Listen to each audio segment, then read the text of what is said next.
오늘 말씀 사도행전 9장 10절부터 19절까지에 있는 아나니아의 순종에 대한 말씀을 같이 보도록 하겠습니다.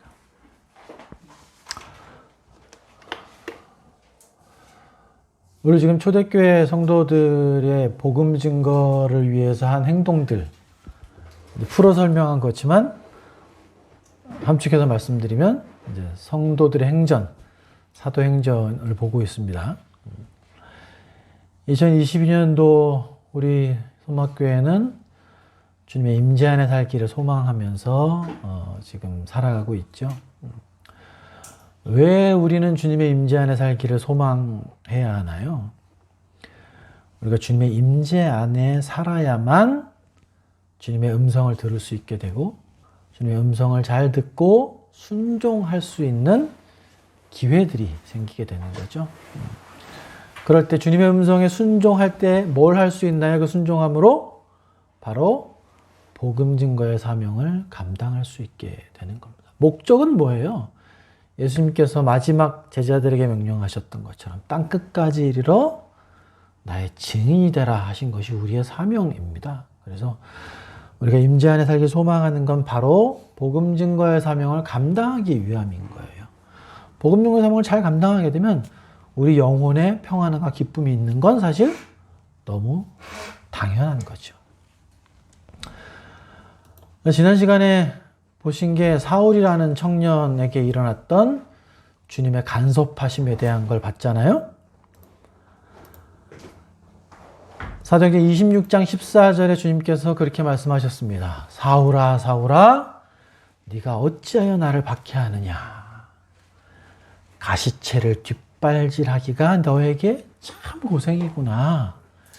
이렇게 주님께서 한 청년에게 나타나셔서 그 청년을 주님의 사역자로 세우시는 놀라운 섭리를 봤죠.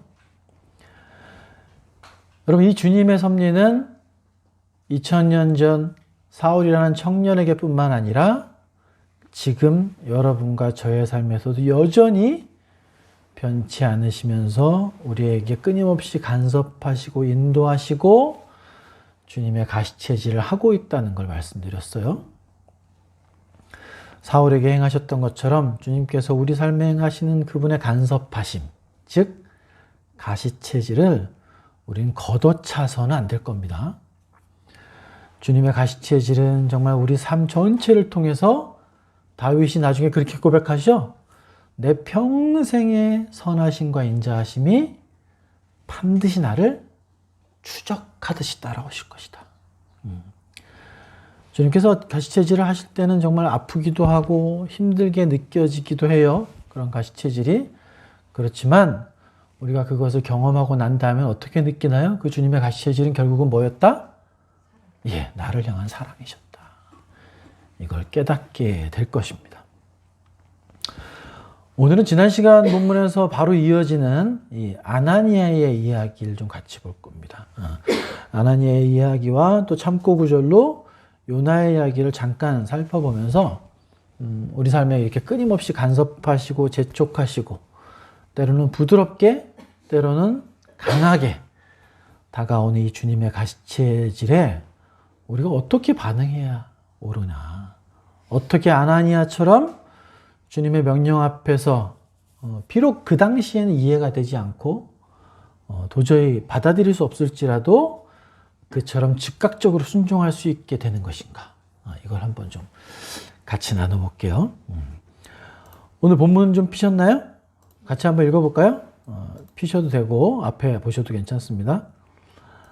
같이 한번 읽어보겠습니다. 제가 한 절 읽고 여러분이 한 절 읽고 마지막 절은 합독하는 걸로 하겠습니다.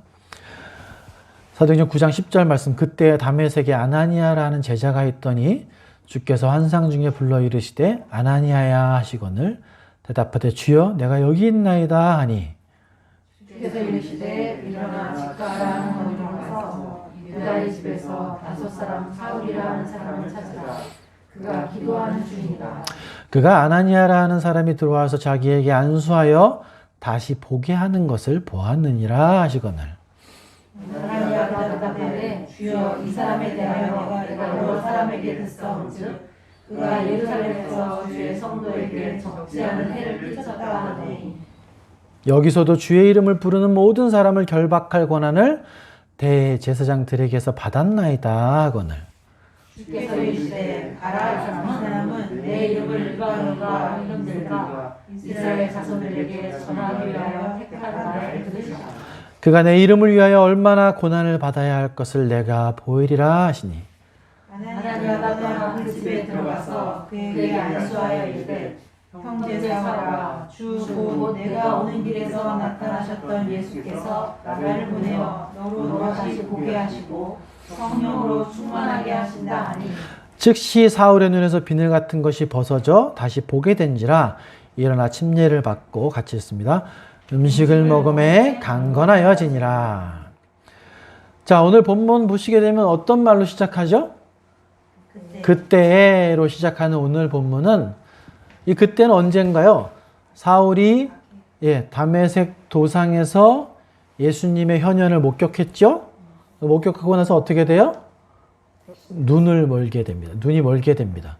그러니까 다메섹 도상에서 예수님의 현현을 목격하고 눈이 먼 상태에서 이 청년 사울은 어떻게 다메섹으로 갔을까요? 같이 동행했던 사람들이 부축해서 들어갔을 거예요. 근데 부축해서 들어갔는데 그 부축해서 들어간 다메섹 안에서 사울이 어떻게 하고 있습니까, 지금? 3일간 식음을 전폐하고 어떻게 보면 깊은 절망 속에서 주님을 찾고 있었던 그때를 말하는 거죠. 그때라는 그 바로 앞에 보면 이 이야기를 하고 있는 거예요. 사울이 3일 동안 깊은 어둠 속에서 신음하고 있었을 그때에 이 얘기를 하고 있습니다. 오늘 보면 11절 보시면 우리 주님께서 아나니아에게 지금 사울이 어떻게 하고 있다고 얘기하세요? 그가 기도하고 있다 이렇게 얘기하시잖아요. 여러분 오늘 본문을 읽어보실 때 과연 사울이라는 이 청년이 이 3일간의 기간 동안 어떤 기도 또는 어떤 생각들을 하면서 지냈을까요? 혹시 생각해 보셨습니까? 많은 신학자들은 주석이나 이런 걸 찾아보시면 어떻게 해석을 하냐면 이 사울이 3일 동안에 자신의 인생을 천천히 돌아보면서 회개하고 눈물로 자신의 인생을 돌아보면서 주님을 찾고 있는 기도를 했을 것이다. 이렇게 거의 대부분이 그렇게 해석을 해놨어요. 근데 여러분 그 해석이 어떠세요? 동의가 되시나요? 근데 저는 잘 동의가 안 되더라고요. 그 해석에 과연 그랬을까? 이런 의문이 생기는 거예요. 물론 이 청년 사울이 자신의 인생을 돌아보고 후회하고 눈물로 회개를 하긴 했을 거예요. 근데 그게 다였을까? 좀 그런 생각이 들지 않는 거예요. 정말 이 청년 사울의 마음에 3일 동안에 얼마나 복잡하고 혼란스럽고 힘들고 아프고 스스로 자책하면서 아니 그리고 또 의심도 굉장히 많이 들지 않았을까요? 그랬을 것 같아요. 정말 사람이 살면서 느낄 수 있는 정말 모든 감정을 다 느끼고 있지 않았을까? 눈도 안 보이죠, 더군다나. 먹을 수도 없죠. 아마 자신이 살아온 20년 조금 더 넘은 그 인생 동안 자신이 그토록 열심을 내고 믿고 따라왔던 율법과 장로들의 전통이 일순간에 무너지고 있는 듯한 경험을 했을 거예요. 그죠? 더군다나 그는 지금 자신이 이해할 수 없는 놀라운 영적 체험을 했잖아요. 엄청난 빛과 함께 자신에게 나타난 며칠 전에 분명히 죽었던 그분을 봤습니다.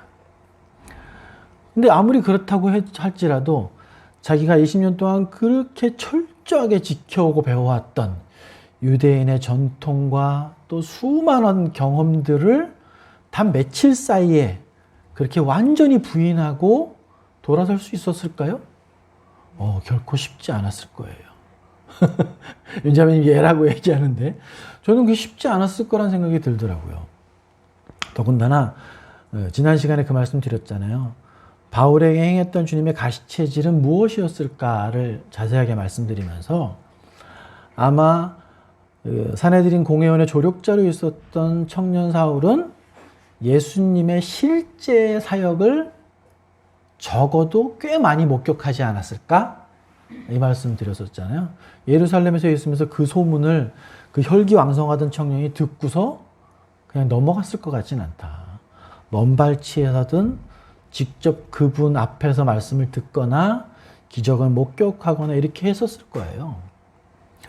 근데 지금 3일간 식음을 전폐하면서 깜깜한 어둠 속에 있었다고 해서 자신이 살아왔던 자신의 인생 20년 이상의 삶을 완전히 부인하면서 온전하게 돌아설 수 있었을까? 저는 좀 의심이 되더라고요. 사울은 아마 정말 내가 그 빛 속에서 만난 그분이 예수님이 그렇게 말씀하셨잖아요. 에고 에이미 예수와. 이 얘기가 뭐라고 말씀드렸죠? I am이라고 말씀드렸잖아요. 내가 하나님이라는 걸 증명하는 이야기라고 말씀드렸잖아요. 그게 정말 사실일까? 그럼 내가 여태까지 배우고 깨닫고 지키며 살아왔던 건 모두 뭐지? 이런 엄청난 혼란 속에 있었을 겁니다. 이 3일간의 이 청년 사울의 마음을 생각해 보면서 아마 지금 시대에도 교회를 20년, 30년 이렇게 정말 종교 생활하듯이 다니시던 분들에게 예수님을 정말 만나게 됐을 때 느끼는 복잡하고 혼란한 마음, 그런 걸 비슷하게 느끼지 않았을까 싶은 거예요. 하나님에 대한 열심이 있다고 하면서 자기 자신이 도리어 하나님을 가장 격렬하게 내가 대적하고 살았나? 이런 질문도 들었을 것이고, 그렇다 보니까 이루 말할 수 없는 허탈함, 자괴감, 이런 것들이 밀려들지 않았을까 싶어요. 그러면 사울 자신이 얼마나 자신이 바보 같았을까? 그러면서 스스로 아파하고 정말 죽음보다 더한 고통 속에 있었을 것 같아요.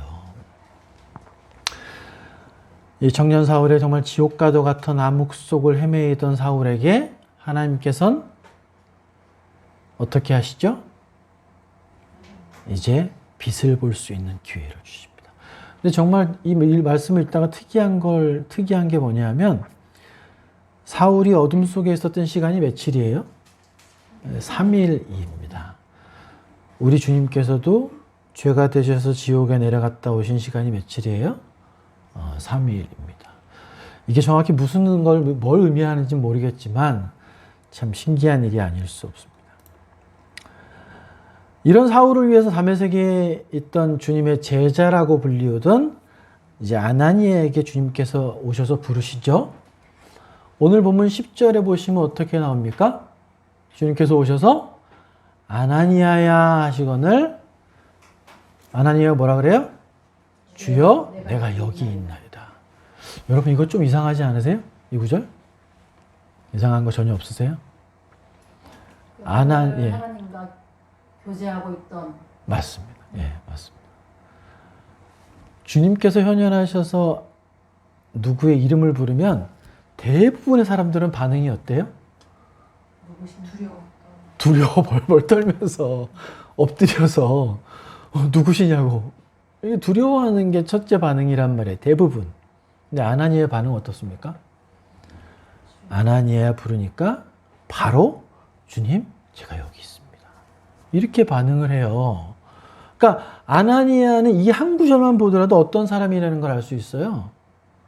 주님과 항상 교통하고 교제하던 그런 사이였다라는 걸 한 구절만 통해서도 알 수 있습니다. 여러분, 그렇다 보니까 훗날 사도 바울은 자신이 아나니아에 대해서 어떻게 생각하고 있었는지를 알 수 있게 해주는 구절이 있어요. 그게 어디냐면 사도행전 22장 12절입니다. 앞에 제가 띄워드렸습니다. 네. 한번 같이 읽어볼까요? 시작. 율법에 따라 경건한 사람으로 거기 사는 모든 유대인들에게 칭찬을 듣는 아나니아라 하느니. 이게 누구 표현이라고요? 사도행전 22장에 보면 이제 사도 바울이 예루살렘에서 붙잡혀서 유대인 형제들 앞에 서서 자신을 변호할 때 있어요. 그때 자기 자신의 일생이 이렇게 변화되었다는 걸 설명할 때 이 말로 시작해요. 내가 다메섹에 갔는데 거기에 율법에 따라 경건한 사람으로 거기 사는 모든 유대인들에게 칭찬을 듣는 아나니아라는 이가 있었어요. 이렇게 말을 하는 장면이 있거든요. 사도 바울은 아나니아를 이런 사람으로 알고 있던 거예요. 이 바울의 고백에 의하면 아나니아라는 사람은 어떤 사람입니까? 그리스도인이기도 하면서도 어떤 사람이다? 유대적인 전통에 충실했던 사람이라는 걸 이야기해 주는 거예요. 그럼 우린 그럼 아나니아가 좀 잘못된 삶을 사는 사람이야? 이 문장을 보면 그렇게 고민할 수도 있지만 그 말을 하는 것이 아니죠. 사도 바울이 이 이야기를 한 이유는 뭐예요? 자기 자신을 회심시킨 사람이 누구라는 걸 얘기해 주고 있는 겁니까? 지금 사도 바울이 사도행전 22장에서 누구 앞에서 이야기하고 있다고요? 자기 자신을 죽이려고 하는 많은 유대인들 앞에서 얘기를 하고 있는 거예요. 그렇다 보니까 자기를 회심시켜준 사람은 너희가 바라는 것처럼 유대의 율법에 아주 경건했던 사람이야. 이 이야기를 해주는 거예요, 지금. 그렇다 보니까 자기 자신을 회심시킨 사람이 누구인지에 대해 설명하다 보니까 이렇게 설명한 것입니다. 근데 그렇다고 해도 그리스도인이라고 해도 유대인들 사회에 속한 사람이다 보니까 아나니아는 뭘 또 잘 지켰어요? 율법도 굉장히 충실하게 지켰던 사람이에요. 쉬워요, 어려워요? 굉장히 어려운 일입니다. 율법까지 잘 지키면서 예수 그리스도를 신실하게 따르는 건 굉장히 어려운 일이에요. 나중에 사도 바울이 그렇게 말하지 않습니까? 약한 자에게 약하게 대할 줄 알게 되었다. 아마 아나니아도 유대인들에게 주님의 복음을 증거하기 위해서 거리끼는 것을 제거하기 위한 목적으로 율법을 충실히 지켜오던 사람이었을 거예요. 그러니까 어떻게 보면 오히려 훨씬 더 경건한 사람이다. 이렇게 볼 수 있는 구절이라는 겁니다. 이제 아나니아를 부르신 주님께서 어떻게 하세요? 아주 구체적으로 찾아갈 곳을 알려주시죠. 집가라는 거리에 유다라는 사람의 집에 누가 있다? 5 사울이 있다. 그리고 그가 지금 기도하고 있다. 이렇게 말씀하시는 거예요. 여러분, 집가라는 거리가 지금도 다메섹이라는 도시에 현존하는 거리 이름입니다. 여기 집가가 어떤 거냐 하면 영어로 보면 굉장히 쉬워요. 집가라는 말이 스트레이트 스트리트예요. 쭉 뻗은 길이란 얘기예요. 제가 나중에 다메섹 지도를 잠깐 보여드릴 건데 그 도시 중간에 일자로 쫙 뻗은 도로가 있어요. 근데 이 집가라는 그 거리는 그 당시로서는 굉장히 넓은 도로였다 그래요. 한 12m 이상 되는 도로에 양쪽에는 고린도식의 기둥이 쫙 서 있는 이 다메섹이라는 도시에서도 상업이 굉장히 활발했던 중심지라고 알려져 있어요. 그럼 한번 생각해 보시죠. 여러분, 집가라는 거리에 있는 유다라는 사람은 어떤 사람이었을까요? 지금 거기에 5 사울이 있잖아요. 3일 동안 장님이 돼가지고 거기 있다는 거죠, 지금. 상업 중심지에 있는 유다라는 사람의 집은 그러면 그래도 부유한 사람이었다. 이렇게 추측할 수 있죠. 사울이라는 청년이 지금 대제사장에게 명령을 받아가지고 다메섹에 있는 유대인들을 잡아 주기 위해서 간 거잖아요, 다메섹으로. 그러면 이미 예약이 돼 있었겠죠? 어디로 가라고? 여기 집가라는 유다 사람은 크리스찬일까요? 아닐까요? 아닐 가능성이 더 커요. 유대인이지만 대제사장하고 친분이 굉장히 두터운 부유한 사람일 가능성이 훨씬 더 큰 거예요.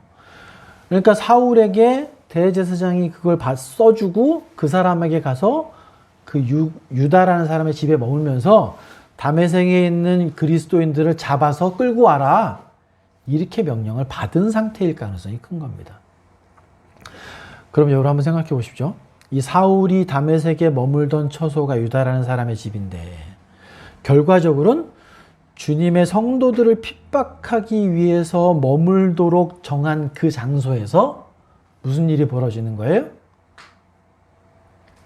주님께 회심하는 기적이 일어나는 겁니다. 마치 적의 심장부에서 승리의 만찬을 준비하신 그런 느낌이 있는 구절이라는 거예요. 주님께서 아나니아에게 그 5사람 사울을 찾아가서 할 일을 알려주시죠. 이 아나니아가 주님께 받은 말은요. 오늘 본문에 보시면 15절, 16절이 이제 주님께서 아나니아에게 하신 말씀이죠. 주께서 이르시되 가라, 이 사람은 내 이름을 이방인과 임금들과 이스라엘 자손들에게 전하기 위하여 택한 나의 그릇이라. 그가 내 이름을 위하여 얼마나 고난을 받아야 할 것을 내가 그에게 보이리라. 이렇게 얘기하셨어요. 정작 사도행전 9장에는 좀 간략하게 나온 거예요, 이게. 어디에 더 자세히 나오냐? 사도행전 22장에 한번 보시면, 제가 띄워드릴게요. 앞에 보십시오. 22장 12절에서 16절에 보시면 사도 바울이 스스로 고백할 때 한 얘기입니다. 형제 사울아, 내가 다시 보라 하거늘 그가 즉시 그를 쳐다보았노라. 그가 또 이르되 우리 조상들의 하나님이 너를 택하여 너로 하여금 자기 뜻을 알게 하시며 그 의인을 보게 하시고 그 입에서 나오는 음성을 듣게 하셨으니 네가 그를 위하여 모든 사람 앞에서 네가 보고 들은 것의 증인이 되리라. 이제는 왜 주저하느냐? 일어나 주의 이름을 불러 침례를 받고 너의 죄를 씻으라. 누가 얘기한 거예요? 아나니아가 사울에게 이렇게 이야기했다고 지금 먼 훗날 사도 바울이 고백하고 있는 글이죠, 이게? 여기서 지금 뭐라 그래요? 아나니아가 어떻게 얘기했대요? 16절에 더 이상 갈등하지 마라. 너가 본 것이 정말 진실이고 사실이야. 그분이 하나님이셔. 이 얘기를 지금 해줬다라는 거예요. 그 전까지 청년 사울은 뭘 하고 있었어요? 계속 힘들었던 거예요. 어떻게 해야 될지 몰라서. 아나니아가 들어와서 이렇게 이야기해 준 겁니다. 그러니까 아나니아에게 했던 이야기가 지금 우리가 9장 15절 16절과 사도행전 22장에서 했던 이야기를 같이 봐야 돼요. 같이 보면 훨씬 풍성하게 볼 수 있습니다.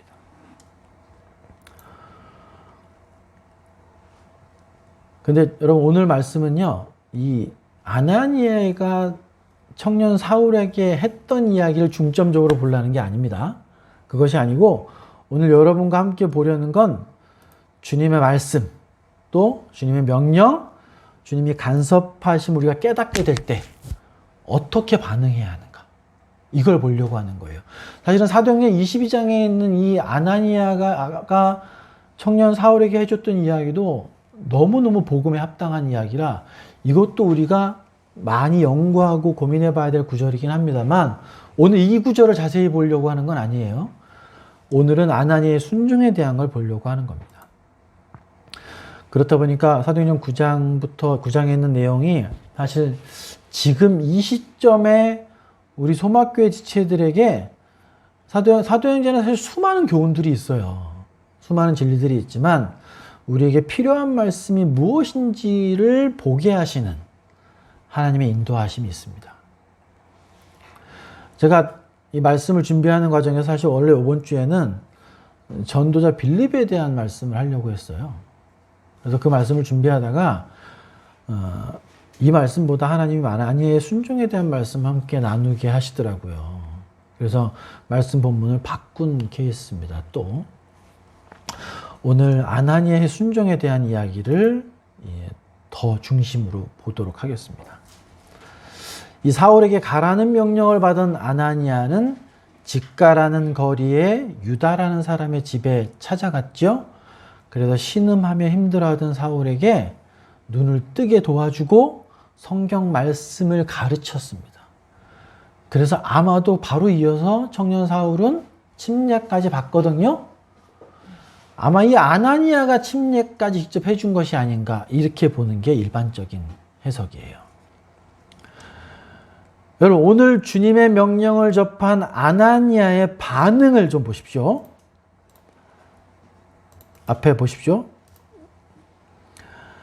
주께서 이르시되 일어나 집 가라 하는 거리로 가면 유다의 집이 있는데 거기 사울이 기도하고 있다고 얘기하시죠. 가서 주님께서 아나니에게 어떻게 명령하셨어요? 가서 안수하고 그를 다시 보게 하라 이렇게 명령하셨죠. 12절에. 그러니까 아나니아가 뭐라 그래요? 아나니아가 어떻게 반응합니까?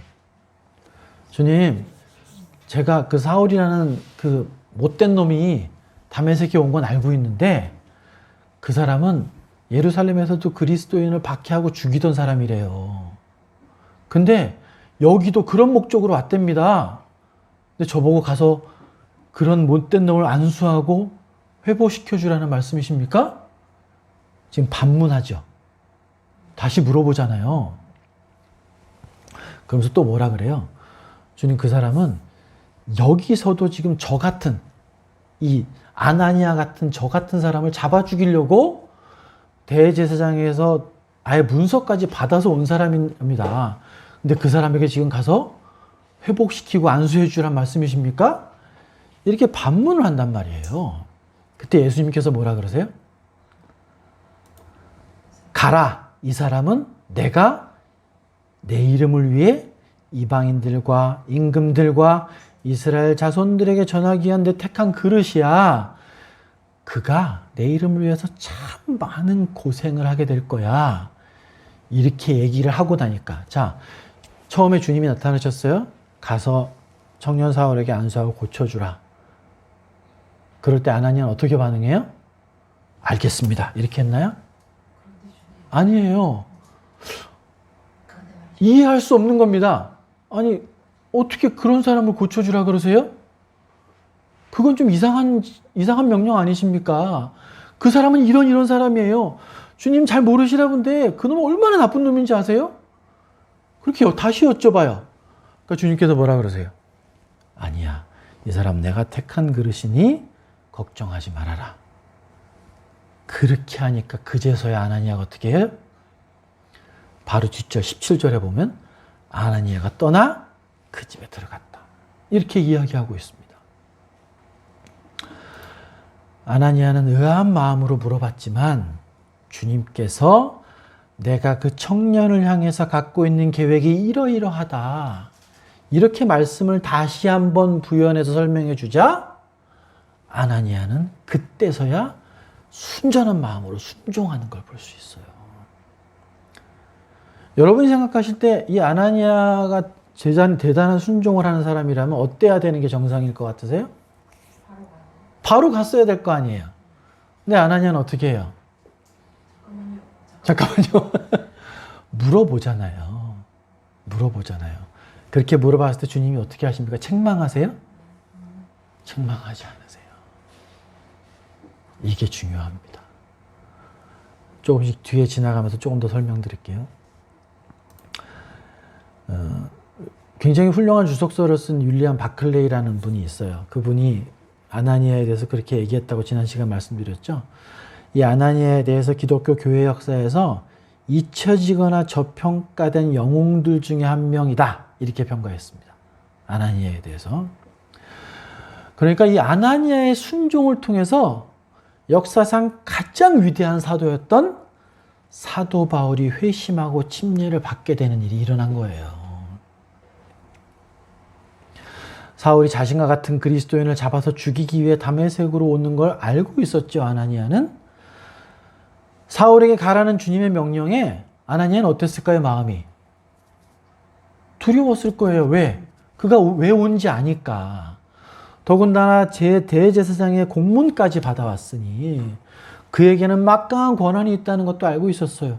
근데 주님께서 가라고 하시니까 두려운 마음이 분명히 있었을 거예요. 그러나 주님께서 재차 그를 향한 계획들을 말씀해 주시자 아나니아는 다른 것을 묻거나 의심하지 아니하고 사울을 찾아갑니다.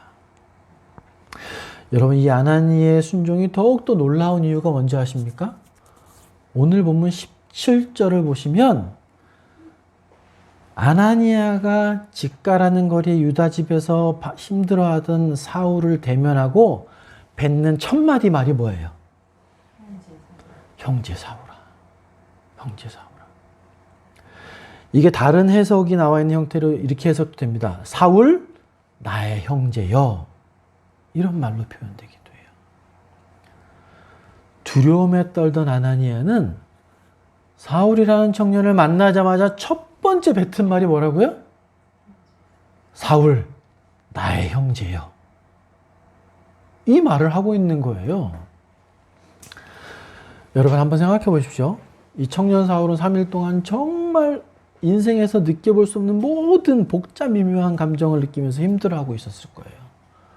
근데 자신이 잡아 죽이려고 계획했었던 그리스도인 중에 아나니아라는 사람이 자신에게 찾아와서 첫 번째 청년 사울에게 들린 말이 뭐예요? 형제 사울한 거예요. 아마 이 사도 바울 인생 전체에서 이 자신이 암흑 속에 캄캄한데 힘들어할 때 들려왔던 형제 사울아라는 이 말은 아마 일평생 잊혀지지 않는 말이었을 거예요. 우리가 힘들어하고 아파하는 지체에게 가야 되는 이유가 있겠죠?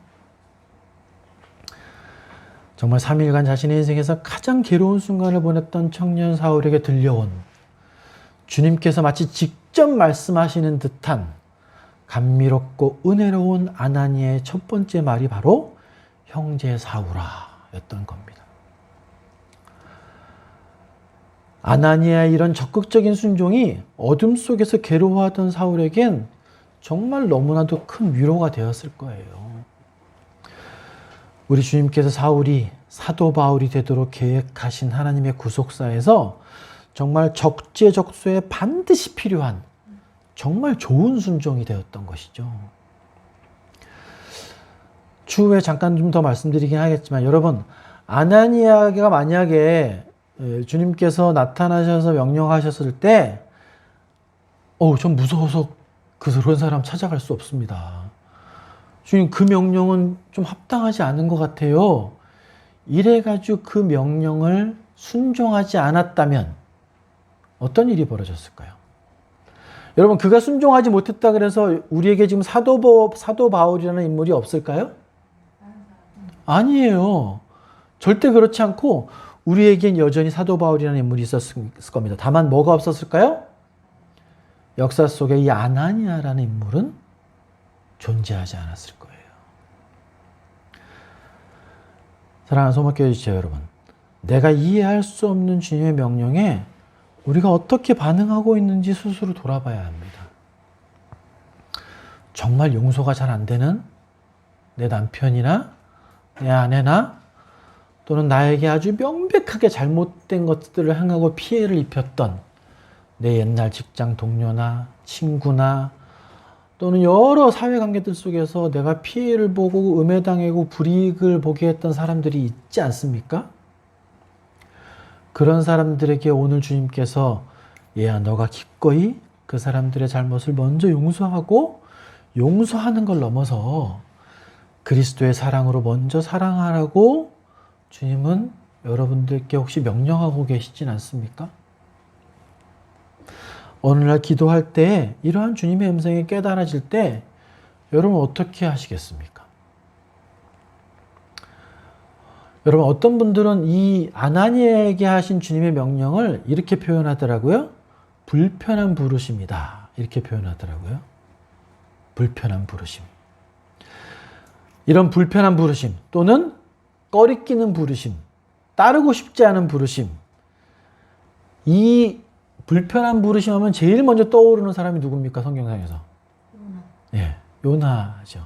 요나. 요나는 북이스라엘에서 여로보암 2세 때, 그러니까 예수님 탄생하시기 약 800년 전에 하나님 말씀 하던 대언자였어요. 이 북이스라엘을 계속해서 침략하고 괴롭히던 아시리아의 수도였던 니느웨로 가서 어떻게 하라 그랬어요? 하나님께서 곧 니느웨를 심판하실 것이다. 그걸 가서 전하라 그러셨죠? 여러분 어떠세요? 오늘 아나니에게 내리신 주님의 명령이나 요나에게 내리신 하나님의 명령에 큰 차이가 있나요? 어떠세요? 큰 차이는 없어요. 누가 더 순종하기 어려웠을 것 같으세요, 여러분? 생각해 보셨어요? 아나니아가 순종하기 어려웠을까요? 요나가 순종하기 어려웠을까요? 저는 개인적으로 아나니아가 더 순종하기 어렵지 않았을까? 이 생각이 들어요. 왜 요나는 민족적인 문제였었잖아요. 자기랑 직접적으로 그렇게 연관이 크다고 보기는 어려워요. 근데 아나니아는 어때요? 자기랑 직접 연관된 문제였었어요. 왜? 청년 사울은 누굴 잡으려고 온 거예요, 지금? 자기를 잡아 죽이려고 온 거예요. 그러니까 오히려 이 요나보다는 아나니아가 좀 순종하기 더 어렵지 않았을까? 이런 생각이 드는 겁니다. 근데 어때요? 요나 어떻게 했습니까? 요나는 대단한 사람인 것 같아요. 생각하면 생각할수록 니느웨라 가서 회개를 선포해라 그러니까 어떻게 해요? 그걸 지금 명령이라고 하시는 겁니까? 전 그런 거 따를 수 없어요. 그래서 욥바라는 항구로 내려서 어떻게 해요? 아무 데나 가는 배를 구하려고 했는데 마침 그 배가 뭐 어떤 배였어요? 다시스로 가는 배였어요. 당시 이스라엘 사람들의 세계관에선 다시스가 어디예요? 보이세요? 땅끝이에요, 땅끝.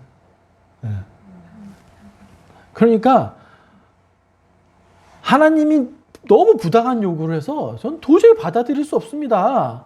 내가 죽으면 죽었지? 그런 명령에 순종할 수 없어요. 이렇게 결단한 거예요. 그래서 도망간 것도 아니라 아예 그냥 이민을 가려고 생각했던 거예요. 난 더 이상 이 민족과 관계없어. 그리고 도망간 겁니다. 아예 이민을 간 거예요.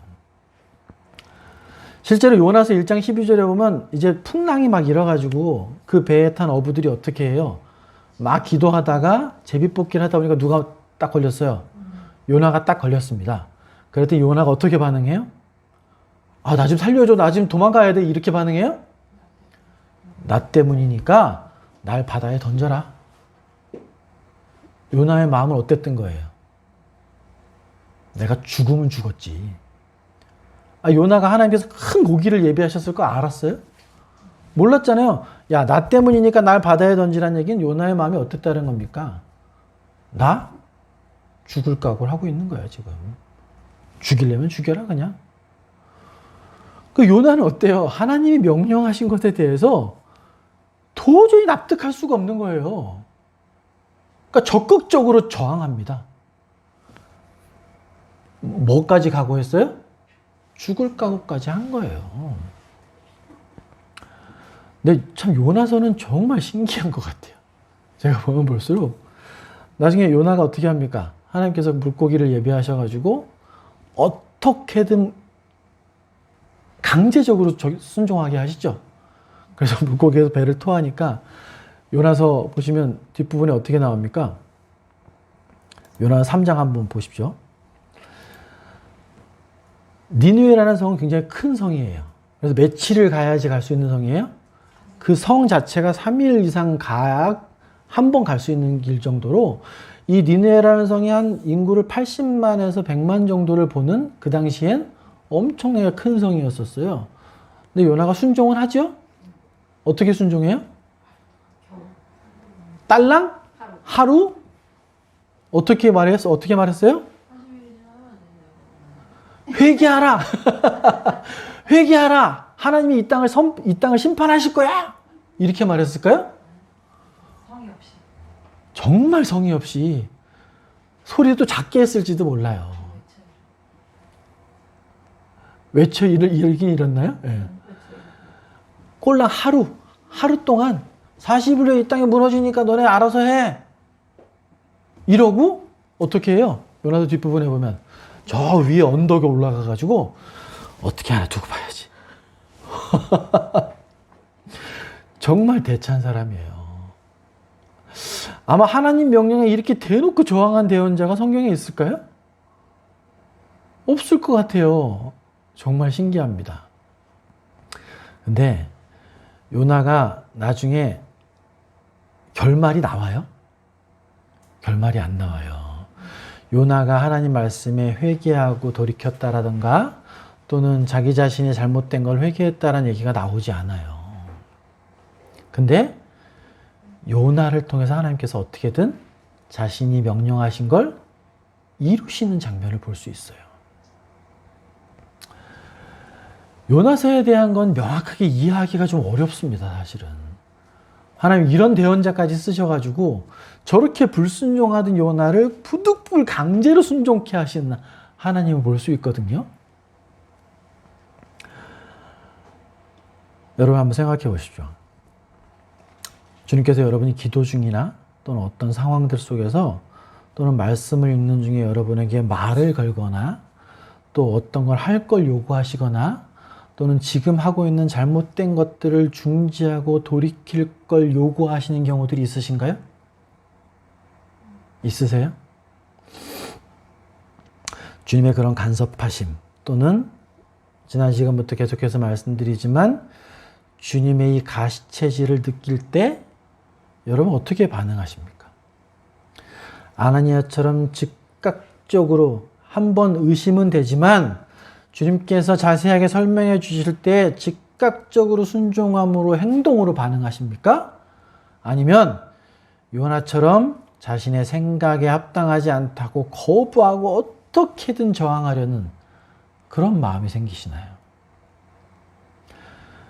근데 이렇게 질문 드리면 여러분은 어떻게 답변하십니까? 즉각적으로 순종하고 싶지. 어떻게 하나님 명령하시는데 저항하고 그렇게 즉각적으로 순종하기를 원하는 마음이 있으실 거라고 좀 믿어요. 지난 시간 청년 사울의 삶을 간섭하시고 가시체질해 오신 주님의 선하심과 인자하심은 여러분 삶의 전체를 통틀어서 결코 놓지 않고 추적하실 겁니다. 천국의 사냥개는 결코 지치지도 포기하지도 않으실 거라고 지난 시간 말씀드렸죠. 그건 바로 우리 주님의 사랑의 속성 때문에 그래요. 우리 주님은 저와 여러분을 결코 포기하시지 않을 겁니다. 정말 바라고 소망하기는 주님의 음성이 들려지시거나 느껴지실 때 그분께서 나를 사랑하심으로 우리에게 주시는 음성을 나도 그분을 사랑하는 마음으로 즉각적으로 순종하는 삶을 사시게 되시기를 주님의 이름으로 축원합니다. 여러분 정말 심각한 건 뭔지 아십니까? 정말 심각한 게 있어요. 내가 신앙생활을 한 지 10년, 20년, 30년이 됐는데 그 연수가 중요하지 않습니다. 정말 심각한 건 여러분 주님의 음성이 들려질 때 요나처럼 불순종하는 것보다 더욱더 심각한 건 뭔지 아십니까? 내 삶에서 주님의 음성을 듣지 못하는 상태가 되는 거예요. 불순종보다 더 심각한 상태입니다. 이건. 정말 난 분명히 스스로 구원받은 자라고 확신하며 살아요. 내 삶 속에서 주님의 간섭하시음이나 가시체질이나 세밀한 주님의 권면들은 근데 들어본 지 언젠지 모르겠어요. 언제 그런 음성이 들렸는지 기억조차도 할 수 없는 그런 상태라면 이건 정말 심각한 문제예요. 제가 전제하고 말씀드립니다. 그런 사람은 구원받지 않은 사람일 수도 있어. 그거 말고. 그 전제 말고 난 정말 구원받은 사람이 확실하다라고 믿고 사는데 분명히 지금 저 오형제가 얘기할 때 구원받은 사람의 삶은 주님의 가시체질이 분명히 다윗이 고백했듯이 내 평생의 주님의 선하심과 인자하심이 천국의 사냥개처럼 절대로 나를 놓지 않고 추적하실 거야. 그게 주님의 약속이거든요. 근데 내 삶에서는 주님의 가시체질이라고 느껴볼 만한 게 나는 거의 없는 것 같은데? 이렇게 깨달아지시면 그건 정말 더 심각한 문제라는 거예요. 여러분이 정말 구원받으신 분이 맞다면 여전히 주님께서는 나에게 말씀하고 계세요. 내가 그대로 깨달아 알 수 없는 상태이기 때문에 못 알아듣는 겁니다. 사도 바울은 이 상태를 고린도후서에서 이렇게 말해요. 고린도서 11장 30절에 보면 사도 바울이 고린도 교회에 편지를 이렇게 하죠. 그러므로 너희 중에 어떤 자? 약한 자. 또 좀 더 심해지면 병든 자. 더 심해지면 어떻게? 잠자는 자가 어떻다고요? 적지 않다. 교회의 이야기 하시는 거예요. 구원받아 교회의 구성원이 되었음에도 주님의 음성에 순종치 아니하고 죄를 먹고 마심으로 인해서 우리의 혼이 약해지고 병이 들어서 심지어 잠이 들게 되면 주님께서 하시는 말씀을 들을 수 있습니까? 못 들어요. 주님께서 아무리 가시채로 찌르신다고 반응할 수 있습니까? 반응할 수 없습니다. 주님의 이 음성을 들어본 지가 언제인지도 모른다면 난 정말 심각한 상태라고 깨달으셔야 돼요. 깨어나야 됩니다. 잠자는 나의 영혼을 깨워주실 걸 정말 눈물로 주님께 매달려야만 된다는 거예요. 우리 교회분들 중엔 이런 잠 속에 빠져있는 분들은 없으시겠죠. 이 문제도 좀 많이 좀 자세하게 꼭 다뤄야 될 필요가 있지만 오늘 이 문제보다도 아까 말씀드린 순종에 대한 잠들지 않은 상태, 들을 귀는 있긴 있는데 그 음성이 들려올 때 어떻게 순종해야 하는가를 말씀드리는 거예요.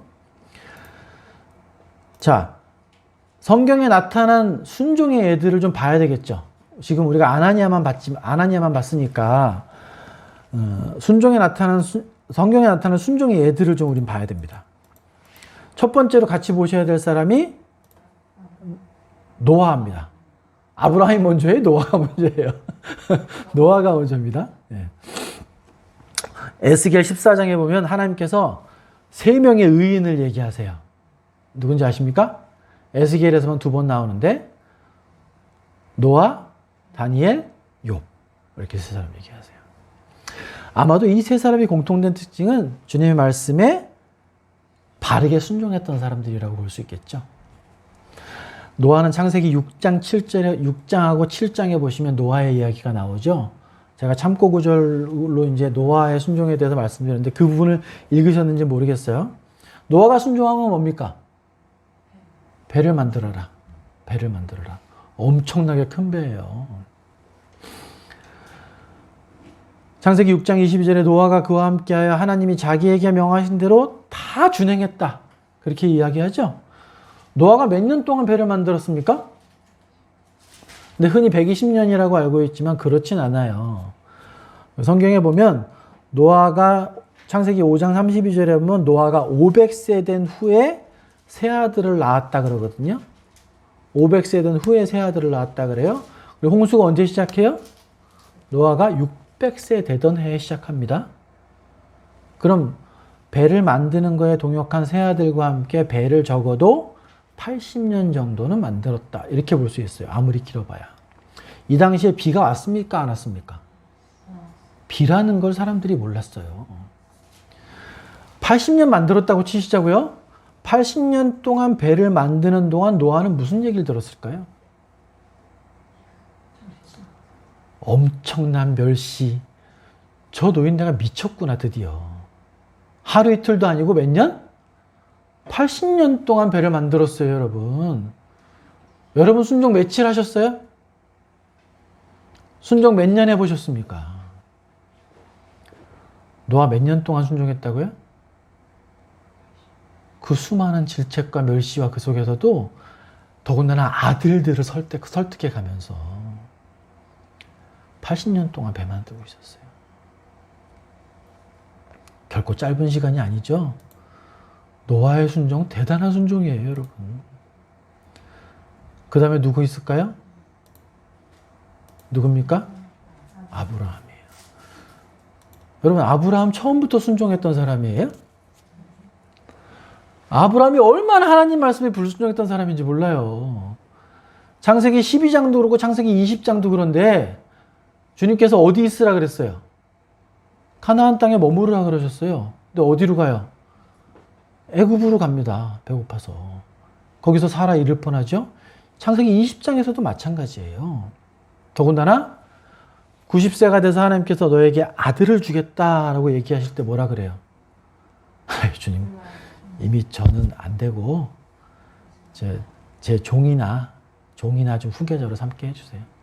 사라는 어떻게 해요? 픽 웃으면서 내가 지금 아들을 낳을 몸 상태도 안 됐는데 어떻게 아들을 낳아? 믿지 못했습니다. 믿지 못했어요. 근데 하나님께서는 이렇게 불신하고 순종하지 못하던 아브라함을 통해서 어떻게 하세요? 계속해서 단련시키십니다. 계속해서 단련시키세요. 그래서 어떤 순종의 경지까지 가요? 이 당시 이삭의 나이가 적어도 15세 이상이었어요. 아브라함 몇 살? 이삭이 15세였으면 아브라함은 115세. 자신이 삶 속에서 아브라함 같은 경우는 정말 불순종하고 하나님을 신뢰하지 못했던 그 삶들을 하나님께서 용서하시고 계속 들어쓰세요. 뭐 때문에? 하나님 사랑 때문에. 하나님 섭리로 인해서 계속해서 아브라함에게 믿음의 연단과 실현의 과정들을 거쳐가면서 아브라함은 훗날 10대 중반 이상이 된 이삭을 번제물로 바치라는 하나님의 명령이 어떻게 해요? 그 다음날 바로 주저하지 않고 짐 싸가지고 갑니다. 바로 다음날 행동으로 순종하는 모습을 보여주게 돼요.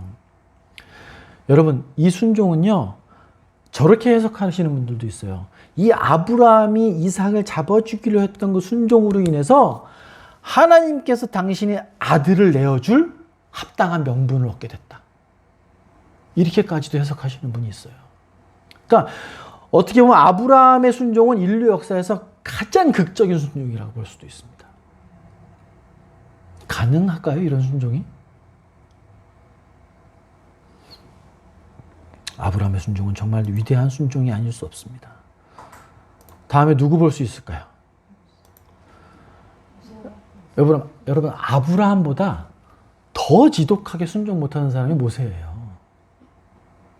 요즘에 웃으시는 이유가 있는 것 같은데. 출애굽기 3장, 4장에 보면 하나님께서 모세를 부르시는 과정이 나와요. 와, 진짜 모세는 해도 너무한 사람이었어요.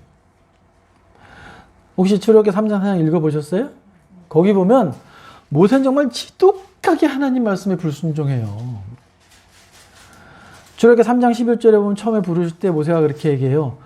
내가 누구라고 이스라엘 자손을 애굽에서 인도냅니까? 13절에 가면 또 그래요.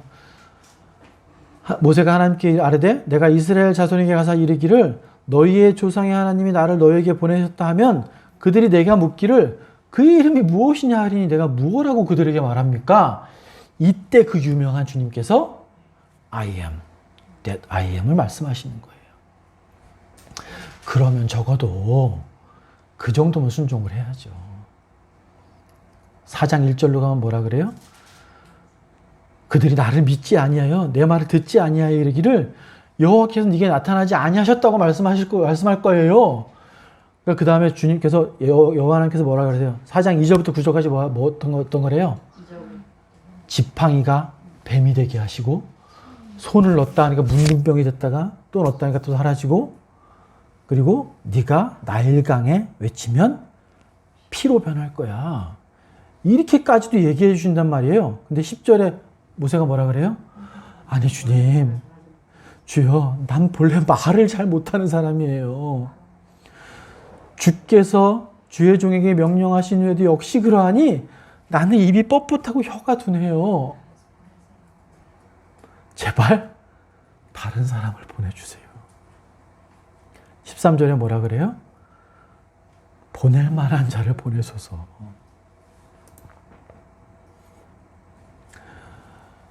여러분, 이랬던 모세를 주님께서 모세가 이렇게 한 건 어느 정도 이해는 할 수 있어요. 저는 모세가 이렇게까지도 하나님 말씀에 불순종하고 믿지 못했던 이유가 뭘까 이렇게 생각해 보면 모세의 인생은 40, 40, 40으로 이렇게 나눠지죠. 앞에 40은 어떻게 살았어요? 애굽의 왕자로 온갖 누릴 걸 다 누리며 살았습니다. 그러다가 40년 어떻게 살아요?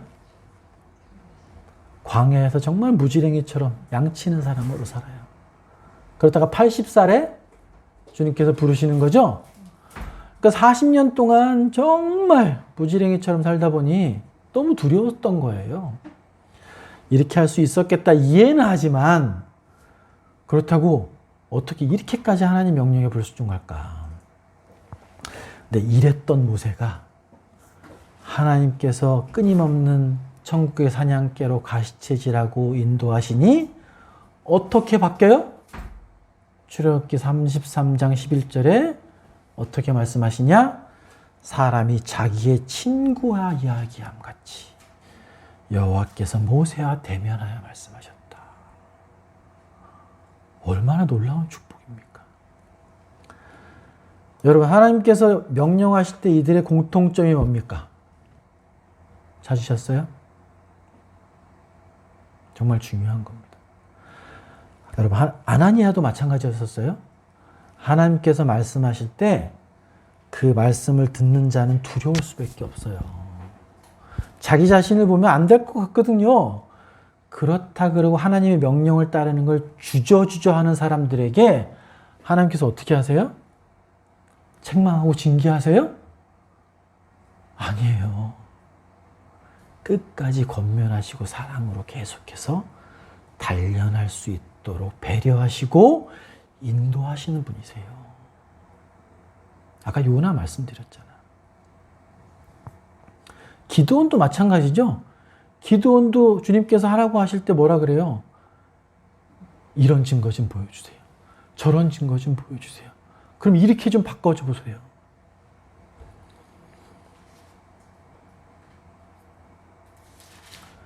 하나님께서 말씀하시는 건요, 우리의 믿음 없음을 책망하시지 않으세요. 명령하실 때. 근데 하나님이 정말 싫어하는 불순종이 있어요. 뭘까요? 대표적인 인물이 사울왕이에요. 사울왕.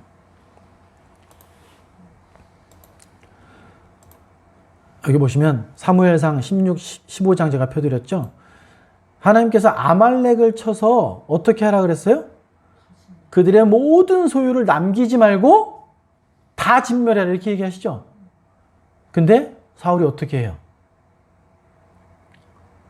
어떻게 합니까? 내가 되게 좋은 게 있어서 아까워서 제 생각에 요거는 하나님 드리는 게 더 좋을 것 같아서 남겨놨어요. 여러분, 하나님이 정말 싫어하시는 불순종은 뭐예요? 자신의 믿음 없음, 연약함으로 인해서 하나님께 간구하고 부탁드리고 바꿔주시길 소망하고 도와주시길 소망하고 하나님을 의지하고 이런 것들을 하나님은 전혀 책망하지 않으세요. 내 믿음 없음을 간구할 때 하나님께서는 그걸 긍휼하심으로 도와주시려고 하시지 그걸 책망하시고 징계하시는 분이 아니세요. 근데 뭘 싫어하세요? 내 생각으로, 내 판단으로 하나님을 멸시하고 하나님의 명령을 무시하는 것, 이건 하나님이 불순종으로 인정하시는 거예요. 여러분, 내 생각, 내 뜻대로 할 거면 하나님 왜 필요하죠? 이건 하나님이 정말 싫어하시는 불순종이에요. 하나님의 명령보다 자신의 판단을 더 중시하는 것, 이게 완전한 불순종입니다. 주님, 이거 저한테 너무 힘들 것 같아요. 저 이거 할 능력이 없어요. 주님, 저에게 확신을 좀 심어주셨으면 좋겠어요. 주님, 제가 그거 잘 못 받아들이니까 다른 증거를 좀 보여주세요. 그럼 제가 좀 더 순종할 수 있을 것 같아요. 이렇게 간구하는 건 주님이 어떻게 하신다고요? 알았다. 이 믿음이 적은 녀석아, 내가 도와줄게. 이거 할 수 있는 믿음을 부어줄게. 비록 실패했다 할지라도 내가 다른 기회를 줄게. 지금 이렇게 말씀하시는 거예요. 근데 사울처럼 내 판단과 내 생각으로 하나님을 멸시하고 무시하고 자기 기준으로 하는 건 하나님의 완벽한 불순종으로 보시는 겁니다.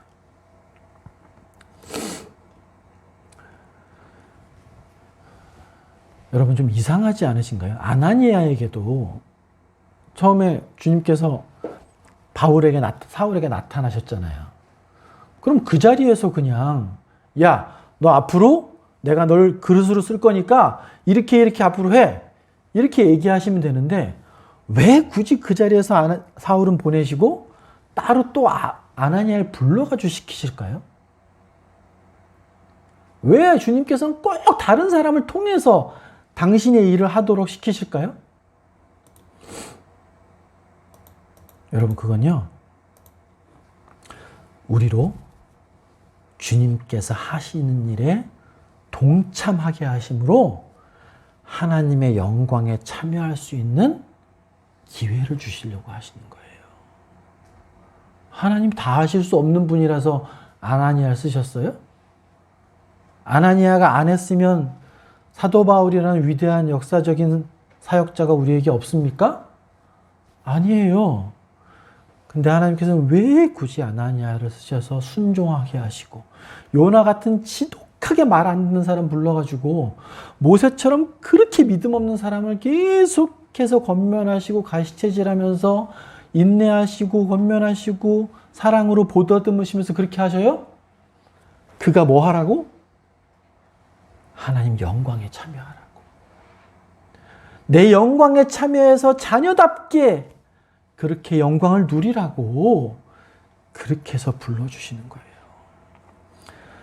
하나님께서 우리와 함께 교제하시기 원하시고 사랑할 기회를 주시기 원하시고 끝내는 주님의 즐거움에 동참할 기회를 주시고자 하는 겁니다. 우리 힘들게 하려고 그러는 게 아니고 주님의 기쁨에 동참할 수 있는 기회를 주시는 것, 우리를 주님의 자녀답게 계속해서 재촉하시고 간섭하시는 이유 또한 그분의 사역에 동참함으로 열매를 함께 누리게 하시기 위함인 겁니다.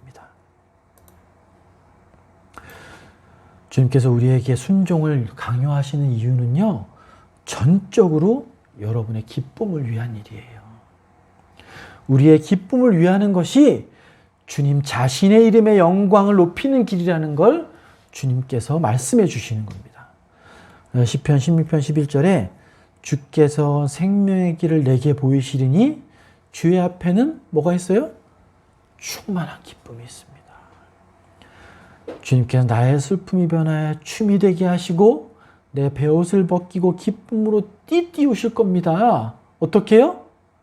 끊임없이 나를 채찍질하시고 가시채질함으로 내 믿음을 성장시키시고 주님의 사역에 동참시킴으로 기쁨을 누리고 열매를 나누는 그런 일들을 하시길 원하신다는 거예요.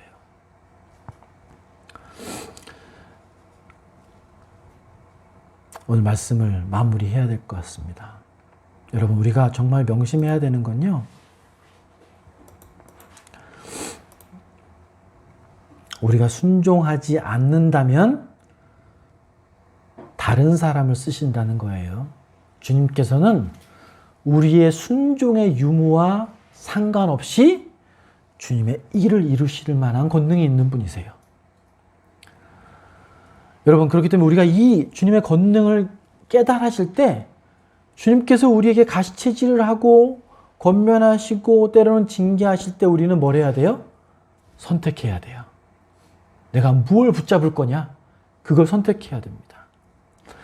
우리가 살아가는 매 순간순간 주님의 명령에 순종하면서 정말 순종이 자연스럽게 될 때까지, 순종이 훈련이 되어져서 순종의 근육이 더 단단해져야 됩니다.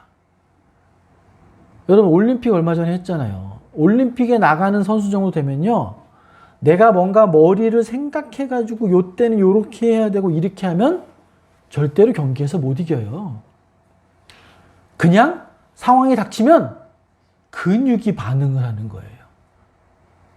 근육이 반응을 해서 경기를 이기는 방향으로 나아가는 거거든요. 뭘 통해서? 훈련을 통해서 근육이 단련됐기 때문에 그 근육이 반응을 하는 거예요. 우리의 순종도 똑같습니다. 아브라함이 어떻게 자신의 아들을 잡아 번제드리라고 하니까 그 다음날 주저하지 않고 데리고 갈 수 있었어요? 순종의 근육이 단련됐기 때문에 그런 겁니다.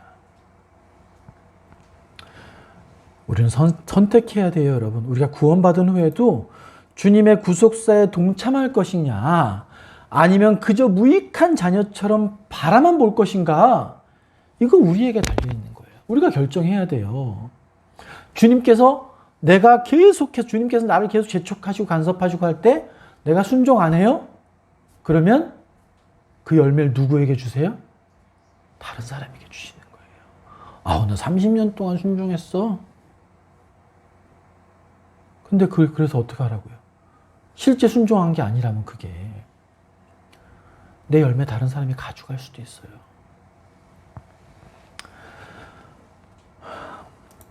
여러분, 오늘 우리가 순종하지 못하는 이유 중에 한 가지가 또 뭐가 있냐면 부담감 때문에 못할 수도 있어요. 주님께서 어떻게 하라고 명령하시는데 나를 보면, 내 자신을 보면 그 순종이 될 것 같아요, 안 될 것 같아요? 주님께서 명령하신 게 이루어질 것 같아요, 안 이루어질 것 같아요? 안 이루어질 것 같아요. 내가 어떻게 그걸 순종해서 이루어내? 근데 왜 두려워해요? 그 순종이 누구 책임이라고 느끼니까. 주님이 명령하셨으면 이거 그래도 어떻게 이루어지는 신용이라도 해야 되는 거 아니야? 명령하셨으면 그래도 뭔가 열매가 좀 이루어지는 걸 내가 만들어내야 되는 거 아니야? 이런 부담감이 있어서 순종이 선뜻 안 되는 겁니다. 여러분, 순종의 참된 의미는요, 그 일이, 주님께서 명령하신 일이 이루어지고 안 이루어지고와 상관이 없어요. 왜? 주님께서 순종케 하라고 명령하신 그 일은 누가 하시는 거예요? 하나님이 하시는 거예요. 순종의 진짜 의미는 뭐예요? 그걸 내가 믿음으로 반응하느냐 안 하느냐, 그 순종 자체가 의미가 있는 거예요. 결론은 누구 거라고요? 결론은 하나님 거예요. 내가 그 열매를 내가 굳이 확인하려고 하는 건 뭐예요? 내 교만일 수 있어요. 순종과 상관없는 겁니다.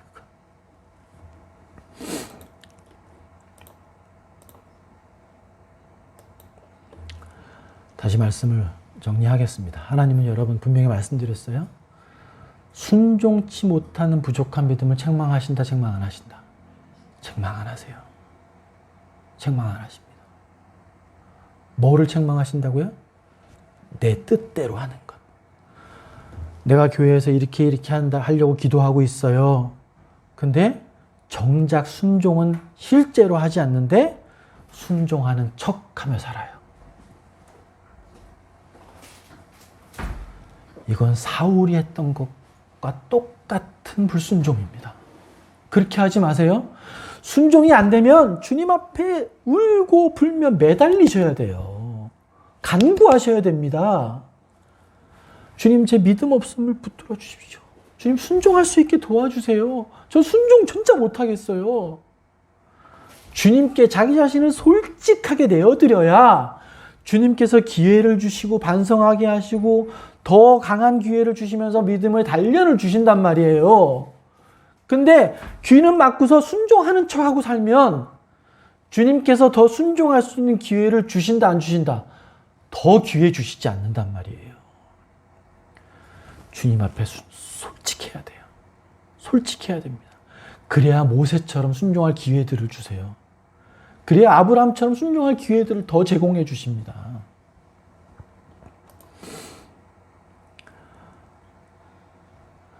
여러분, 주님께서는 우리에게 무언가를 명령하실 때 우리가 우리 생각이나 능력이나 여러 가지 일들로 인해서 주님의 명령에 즉각적으로 순종하지 못하고 때로는 모세처럼 떼를 쓰고 저항하고 거부할지라도 그걸 책망하고 징계하시지 않는 사랑하신 아버지세요.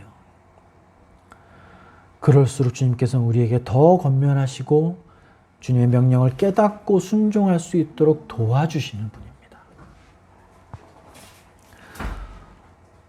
정말 이것이 사실이라면 우리에게 정말 필요한 건 뭡니까? 우리에게 정말 필요한 건 뭐예요?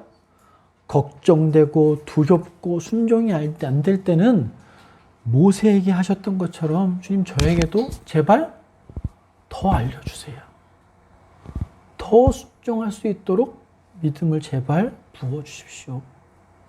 주님 기드온에게 보여주셨던 것처럼 저에게 증거들을 좀 더 보여주셨으면 좋겠어요. 주님, 제 믿음 없음을 책망하지 말고 주님 더 알려주시길 소망해요.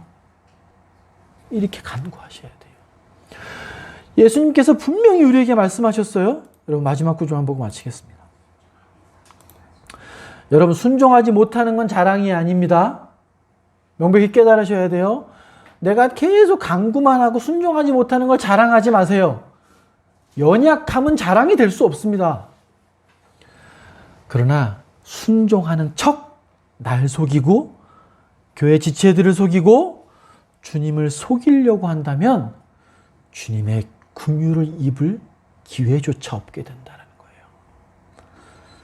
이 사울왕의 순종을 가장한 불순종을 우리는 가장 경계해야 합니다. 그럼 우리에게 필요한 게 뭐라고요? 주님께서 우리에게 가장 확실한 방법들을 누가복음에서 알려주셨어요. 여러분 우리 이 구절 같이 한번 읽겠습니다. 한 목소리 또박또박 읽어볼게요. 시작. 또 이르시되 너희 중에 누가 벗이 있는데 밤중에 그에게 가서 말하기를 벗이여 떡 세 덩이를 내게 구워달라. 내 벗이 여행 중에 내게 왔으나 내가 먹일 것이 없노라 하면 그가 안에서 대답하여 이르되 나를 괴롭게 하지 말라. 문이 이미 닫혔고 아이들이 나와 함께 침실에 누웠으니 일어나 내게 줄 수 없노라 하겠느냐. 내가 너희에게 말하노니 비록 벗됨으로 인하여서는 일어나서 주지 아니할지라도 그 간청함을 인하여 일어나 그 요구대로 주리라. 내가 또 너희에게 이르노니 구하라 그러면 너희에게 주실 것이요 찾으라 그러면 찾아낼 것이요 문을 두드리라 그러면 너희에게 열릴 것이니 구하는 이마다 받을 것이요 찾는 이는 찾아낼 것이요 두드리는 이에게는 열릴 것이니라. 너희 중에 아버지 된 자로서 누가 아들이 생선을 달라 하는데 생선 대신에 뱀을 주며 알을 달라 하는데 전갈을 주겠느냐. 너희가 악할지라도 좋은 것을 자식에게 줄 줄 알거든 하물며 너희 하늘 아버지께서 구하는 자에게 성령을 주시지 않겠느냐 하시니라. 아멘.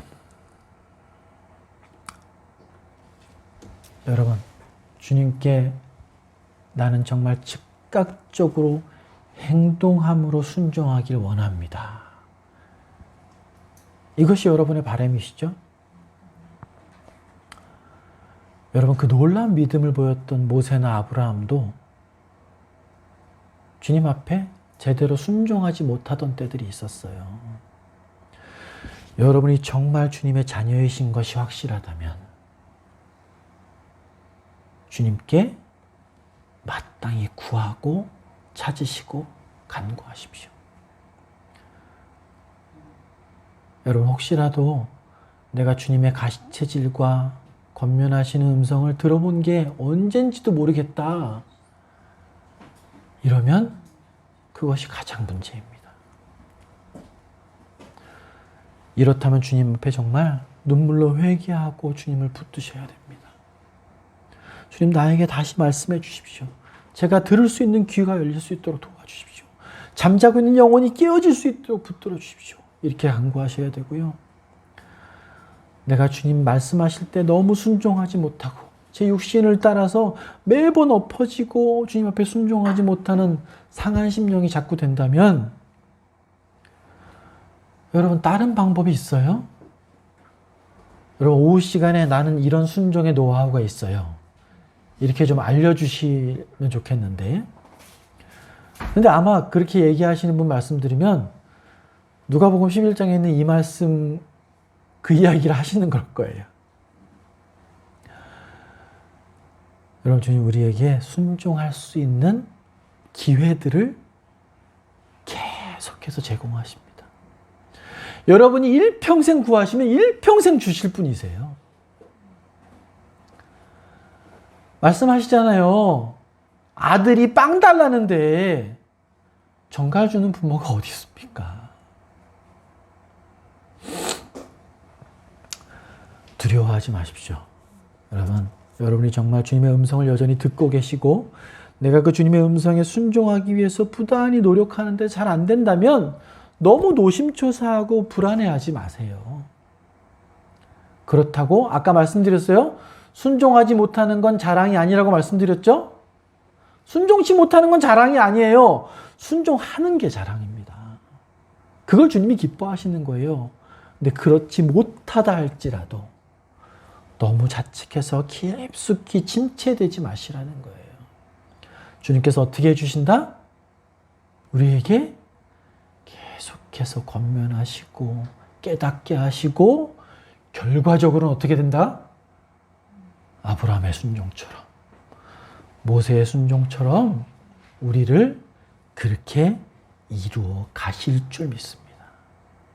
내가 주님 앞에 계속 순종하고 음성을 듣길 위해 소망할 때 주님께서 그렇게 이루어 가실 줄 믿습니다.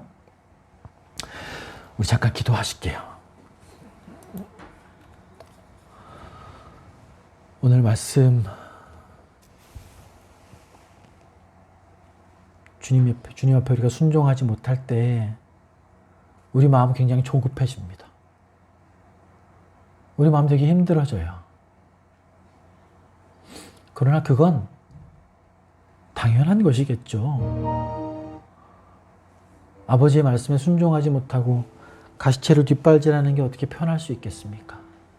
그러나 그런 힘들고 어려운 순종의 과정들을 여러분의 인생 전체를 통해서 주님께서 사용해 가실 겁니다. 그리하여 주님 앞에 순종의 용사로 거듭날 수 있는 그렇게 주님 만들어 가실 줄 믿습니다. 이 시간 주님 앞에 기도하시길 소망합니다. 주님, 제가 주님 앞에 순종해 가는 삶을 결단코 포기하지 않겠습니다. 우는 사자처럼 마귀가 내가 순종하지 못하고 쓰러져 있을 때 나를 유혹하고 좌절시키고 순종할 기회조차도 못 얻게 잠들게 병들게 약하게 만들려고 하지만 주님께서는 내 평생에 주님의 평생에 선하신가 인자하심은 결코 나를 놓지 않으실 겁니다. 주님, 제가 주님을 의지합니다. 주님 순종할 수 있게 기도하면 순종하게 해주시겠다고 약속해 주셨잖아요. 도와주십시오, 주님. 저 놓지 않겠습니다, 주님. 일평생 놓지 않을 테니 주님의 음성을 저에게 계속해서 들려주시고 들려주실 때 힘들고 어렵지만 제 자신을 꺾어가며 실패할지라도 경험을 쌓아가며 순종하겠습니다. 주님, 기회들을 붙들어 주십시오. 이렇게 기도해야 될 줄 믿습니다.